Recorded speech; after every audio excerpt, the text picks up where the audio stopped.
Hello viewers, நாம் இந்த வீடியோவில் ஷீ ஷார்ப் பற்றி பார்க்க போகிறோம். ஸோ ஷீ ஷார்ப்னா என்னது, ஸோ இதனால் என்ன யூஸ்ங்கிறத பற்றி பார்க்கலாம்.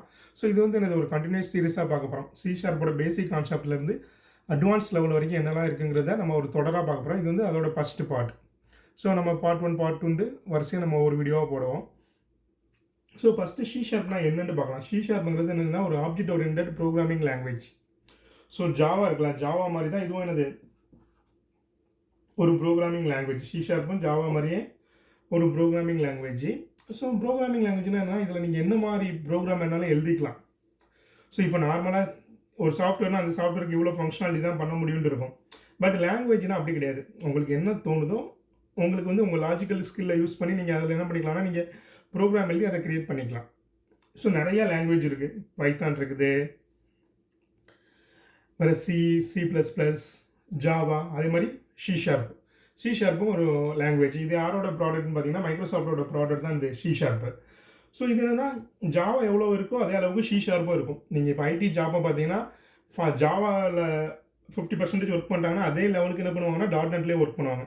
ரெண்டு தான் எப்போவுமே காம்படிஷன். ஸோ நீங்கள் ஜாவாவில் என்னெல்லாம் பண்ணுறீங்களோ அது எல்லாமே என்ன பண்ணிக்கலாம்னா .NETலேயும் பண்ணிக்கலாம். ஸோ இப்போ நீங்கள் ஜாப் ஓப்பனிங்கும் பார்த்தீங்கன்னா ஜாவா விட .NET அதிகமாகவே இருக்கும் இப்போல்லாம். ஸோ ஷீ ஷார்ப்பில் ஒரு 60% இருக்குன்னா ஜாவாவில் 40% தான் இருக்கும். ஸோ அதேமாதிரி ஜாப் ஓப்பனிங் பார்த்து வயசுமே என்னது ஷீ ஷார்ப்பில் வந்து நிறையா இருக்கும். ஸோ இப்போ ஷீ ஷார்ப்பில் நம்ம பேசிக்லேருந்து ஒன்று ஒன்றா ஸ்டார்ட் பண்ணலாம். ஸோ இப்போ நீங்கள் ஒரு லாங்குவேஜ் படிக்கணும். ஸோ ஃபஸ்ட்டு அதில் என்னென்னலாம் படிக்கணுங்கிறத பார்க்கலாம். ஸோ ஃபஸ்ட்டு அதில் என்னென்ன பண்ணிக்கலாம்னா ஃபஸ்ட் என்னென்ன டேட்டா டைப்ஸ்லாம் யூஸ் பண்ணுறாங்க. ஸோ டேட்டா டைப்ஸ்னால் நான் என்னங்கிறது வந்து உங்களுக்கு டீட்டெயிலாக வர நம்ம ப்ரோக்ராமோட பார்க்கலாம். ஸோ இப்போதைக்கு டேட்டா டைப்ஸ்னால் என்னென்னு பார்த்தீங்கன்னா, இப்போ நான் ஒரு நேம் இருக்குது, அதை ஒரு இடத்துல கொண்டு ஸ்டோர் பண்ணி வைக்கணும். இல்லைனா ஒரு காசு எனக்கு 10 ரூபான்னு இருக்குது, நான் ப்ரோக்ராம் எழுதும் போது அதை வந்து ஒரு இடத்துல ஸ்டோர் பண்ணி வைக்கிறதுக்காக யூஸ் பண்ணுறது தான் டேட்டா டைப்ஸ் யூஸ் பண்ணாங்க. அது வந்து இந்த என்னென்ன டைப்பு. ஸோ இப்போ நேம்னா என்னது ஒரு இது ஸ்ட்ரிங்குமாங்க. நேமு இது ஏதாவது வேர்டிங்ஸ் வரது எல்லாமே ஸ்ட்ரிங்கு. நம்பர்ஸ்லாம் இருக்கலாம் 1 2 3 4 அதெல்லாம் என்ன பண்ணுவாங்கன்னா இன்டிஜர் சொல்லுவாங்க. அதே மாதிரி 4.5 6.5 இதெல்லாமே என்ன பண்ணுவாங்கன்னா டெசிமல் சொல்லுவாங்க. ஸோ இது எல்லாமே இந்த ஒவ்வொரு டேட்டா டைப்ஸு. ஸோ இது வந்து ஒவ்வொரு நம்ம இப்போ என்னெல்லாம் நம்ம நார்மல் வேர்ல்டில் என்னெல்லாம் யூஸ் பண்ணுறோமோ அது எல்லாத்துக்குமே இந்த ஒவ்வொரு டேட்டா டைப் இருக்கும். ஸோ அந்த டேட்டா டைப்ஸ் என்னென்ன டேட்டா டைப்ஸ்லாம் இருக்குங்கிறத பார்க்கணும். அதுக்கப்புறம் கண்டிஷனல் ஸ்டேட்மெண்ட்டை பற்றி படிக்கணும். Conditional statement. So conditional statement என்னென்னா, இப்போ 2 வேல்யூ இருக்குன்னா அதில் எது பெருசு இல்லைன்னா எது சிறுசு. ஸோ இது மாதிரி 2 இதை கம்பேர் பண்ணதுக்காக கண்டிஷனல் ஸ்டேட்மெண்ட் யூஸ் பண்ணுவாங்க. ஸோ எனக்கு 2 இதை கம்பேர் பண்ணி அதுக்கு ஒரு ரிசல்ட் கண்டுபிடிக்கணும்னா அதுக்கு என்ன பண்ணுவாங்கன்னா கண்டிஷனல் ஸ்டேட்மெண்ட் யூஸ் பண்ணுவாங்க. ஸோ இதுவுமே என்னது ஒரு லாங்குவேஜை பொறுத்த வரைக்கும் இது முக்கியம். ஸோ டேட்டா டைப்ஸ் படிக்கணும், கண்டிஷனல் ஸ்டேட்மெண்ட் படிக்கணும். அடுத்தது தான் லூப்பிங் ஸ்டேட்மெண்ட்ஸ்மாங்க. ஸோ இதுனா என்னதுன்னா ரிப்பீட்டடாக ஒரு ஒர்க்கை பண்ணிகிட்டு இருக்கணும்னா அதுக்கு லூப்பிங் யூஸ் பண்ணுவாங்க.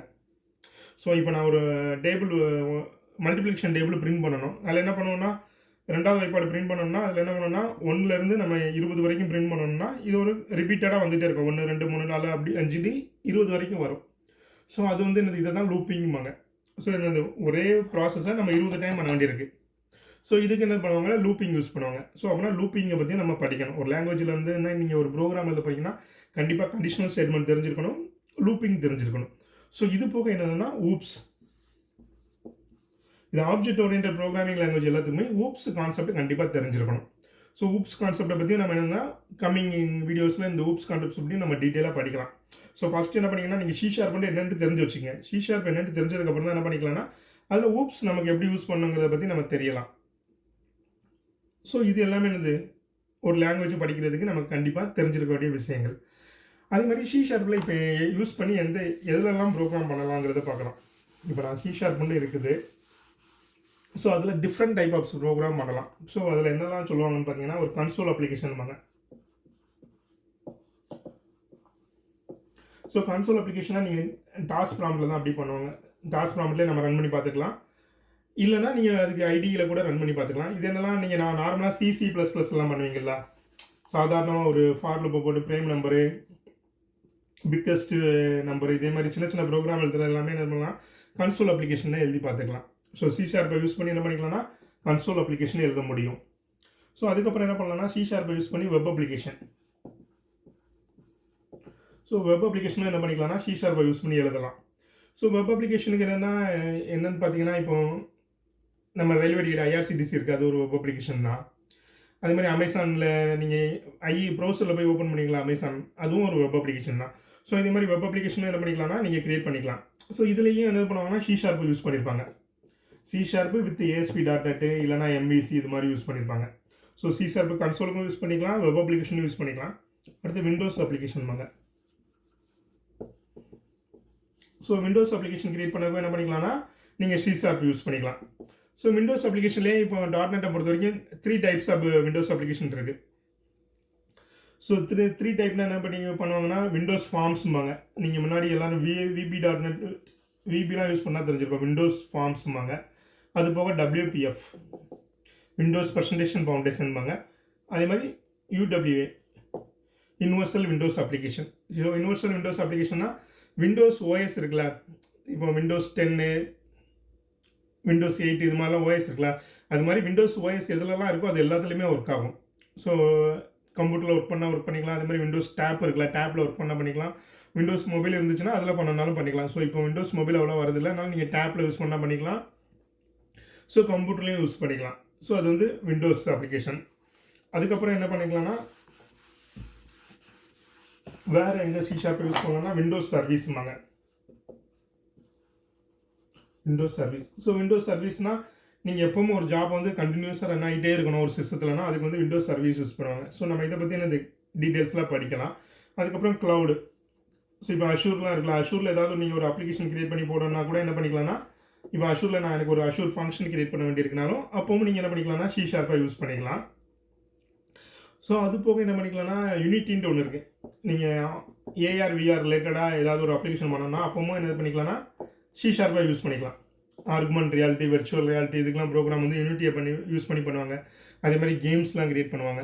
ஸோ அதுக்கும் என்ன பண்ணிக்கலாம்னா நீங்கள் C# யூஸ் பண்ணிக்கலாம். ஸோ இவ்வளோ பிளேஸில் என்ன பண்ணிக்கலாம்னா C# யூஸ் பண்ணிக்கலாம். அது போக இந்த மொபைல் அப்ளிகேஷனுக்குலாம் ரெஸ்ட் சர்வீஸ் வந்து கிரியேட் பண்ணுவாங்க. பேக்அண்டு மொபைல் அப்ளிகேஷன் வந்து பேக்அண்டில் வந்து சர்வீஸ் கால் பண்ணுவாங்க, அதுக்கு ரெஸ்ட் சர்வீஸ். இதில் வந்து C# வந்து வெப் APIம்பாங்க. ஸோ இது கிரியேட் பண்ணதுக்கு என்ன பண்ணிக்கலாம்னா C# யூஸ் பண்ணிக்கலாம். ஸோ C# வந்து நீங்கள் உங்களுக்கு C# தெரிஞ்சிச்சுன்னா இவ்வளோ பிளேஸில் நீங்கள் என்ன பண்ணிக்கலாம்னா C# யூஸ் பண்ண முடியும். ஸோ அதே மாதிரி இதுக்கு வந்து IDE என்ன யூஸ் பண்ணுவோம்னு பார்த்தீங்கன்னா, இப்போ நான் வந்து C# நீங்கள் இப்போ நம்ம ஒவ்வொரு ப்ரோக்ராமாக போட்டு பார்ப்போம். ஸோ அதுக்கு உங்களுக்கு என்ன முக்கியமாக தேவைன்னா நீங்கள் வந்து விசுவல் ஸ்டுடியோ தேவை. ஸோ இப்போ கரண்டாக இருக்கிறதுனா விசுவல் ஸ்டுடியோ 2019. ஸோ இது என்ன பண்ணிக்கலாம்னா நீங்கள் வெப்லேருந்து மைக்ரோசாஃப்ட் வெப்சைட்லேருந்து டவுன்லோட் பண்ணி இன்ஸ்டால் பண்ணிக்கலாம். ஸோ விசுவல் ஸ்டுடியோவில் கம்யூனிட்டி எடிஷன் இருக்கும், அது வந்து ஃப்ரீ தான். ஸோ கம்யூனிட்டி எடிஷன் வந்து ஃப்ரீயாக தான் இருக்கும். ஸோ இதுலேயும் நீங்கள் பார்த்தீங்கன்னா எல்லா ஃபியூச்சருமே ஒர்க் ஆகும். நீங்கள் ஒரு கம்யூனிட்டி எடிஷனை டவுன்லோட் பண்ணி இன்ஸ்டால் பண்ணிங்கன்னா இது வந்து ஒன்லி எஜுகேஷனல் பர்பஸ். ஸோ நீங்கள் இதில் என்ன பண்ணிக்கலாம்னா எல்லா ஃபியூச்சருமே யூஸ் பண்ணிக்கலாம்.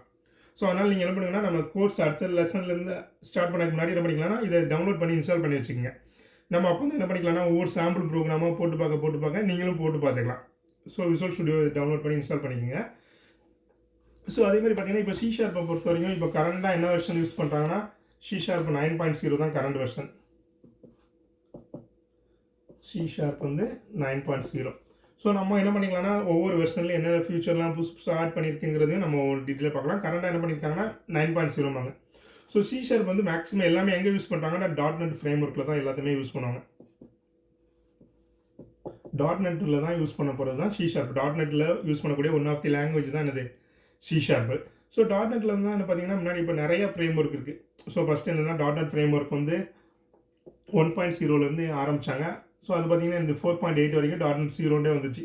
ஸோ இது .NET 4.8 வரைக்கும் .NET ஃப்ரேம் ஒர்க் கொண்டு தான் வந்துச்சு. இது எதுங்க பண்ணுவாங்கன்னா முன்னாடிலாம் விண்டோஸ் மிஷினில் மட்டும் தான் .NEட்டை யூஸ் பண்ண முடியும். ஸோ இப்போ ஜாவா பார்த்தீங்கன்னா என்ன பண்ணிக்கலாம்னா விண்டோஸ்லேயும் ஒர்க் ஆகும், மேக்லேயும் ஒர்க் ஆகும், லினக்ஸ்லேயும் ஒர்க் ஆகும். பட் .NEட்டை பொறுத்த வரைக்கும் 4.8 வரைக்கும் என்ன பண்ணுவோம்னா விண்டோஸில் மட்டும் தான் ஒர்க் பண்ணும். ஸோ அதுக்கப்புறம் என்ன பண்ணாங்கன்னா லினக்ஸு மேக் மிஷின்லாம் ஒர்க் பண்ணதுக்காக .NET கோர்ன்னு ரிலீஸ் பண்ணாங்க. .NET core. ஸோ இதுவும் என்னது 1.0லேருந்து வந்துச்சு. இப்போ .NET கோரில் பார்த்தீங்கன்னா C# 6 யூஸ் பண்ணாங்க. C# 6 தான் .NET கோர் 1.0ல யூஸ் பண்ணாங்க. ஸோ அதுக்கப்புறம் .NET கோரில் எனது வெர்ஷன் இன்க்ரீஸ் ஆகிட்டே வந்துச்சு. .NET கோர் 2.0, 2.1, 3.0, 3.1 வந்துச்சு. ஸோ இப்போ .NET கரண்ட் வெர்ஷன் பார்த்தீங்கன்னா .NET ஃப்ரேம் ஒர்க்கு .NET கோர்ன்ட்டு ரெண்டு தனித்தனியாக இருந்துச்சுலாம். ஸோ இப்போ காமனாக என்ன பண்ணிட்டாங்கன்னா .NET 5.0ங்கிறத ரிலீஸ் பண்ணிட்டாங்க. இதுதான் இந்த கரண்ட் வெர்ஷன், .NETோட கரண்ட் வெர்ஷன். இதை பார்த்தீங்கன்னா விண்டோஸ் மிஷின்லேயும் ஒர்க் ஆகும், லினக்ஸ் மிஷின்லேயும் ஒர்க் ஆகும், மேக் மிஷின்லேயும் ஒர்க் ஆகும். ஸோ நீங்கள் C# தெரிஞ்சிச்சுன்னா இந்த 3 மிஷின்லேயுமே என்ன பண்ணிக்கலாம்னா ப்ரோக்ராம் பண்ணி உங்கள் ப்ரோக்ராமாக ரன் பண்ணி பார்த்துக்கலாம். ஸோ இப்போ .NET 5ல் கரண்ட் C# வெர்ஷன் என்ன யூஸ் பண்ணுறாங்கன்னா C#9 தான் .NET 5.0ல யூஸ் பண்ணுறாங்க. நெக்ஸ்ட் வெர்ஷன் வந்து இந்த .NETோட 6.0 நெக்ஸ்ட் இயரில் ரிலீஸ் ஆகும். ஸோ அதிலே இந்த C# நீங்கள் பழைய ஃபியூச்சர் இருந்து C# வந்து 1.0லேருந்து 9 வரைக்கும் உள்ள ஃபியூச்சர் எல்லாமே நீங்கள் இதில் யூஸ் ஆகும், எல்லாமே இதில் என்னது ஒர்க் ஆகும். ஸோ நம்ம நெக்ஸ்ட் இதுலேருந்து ஒவ்வொரு இதாக C# ஸ்டார்டிங்லேருந்து ஒன்று ஒன்றா பார்க்கலாம்.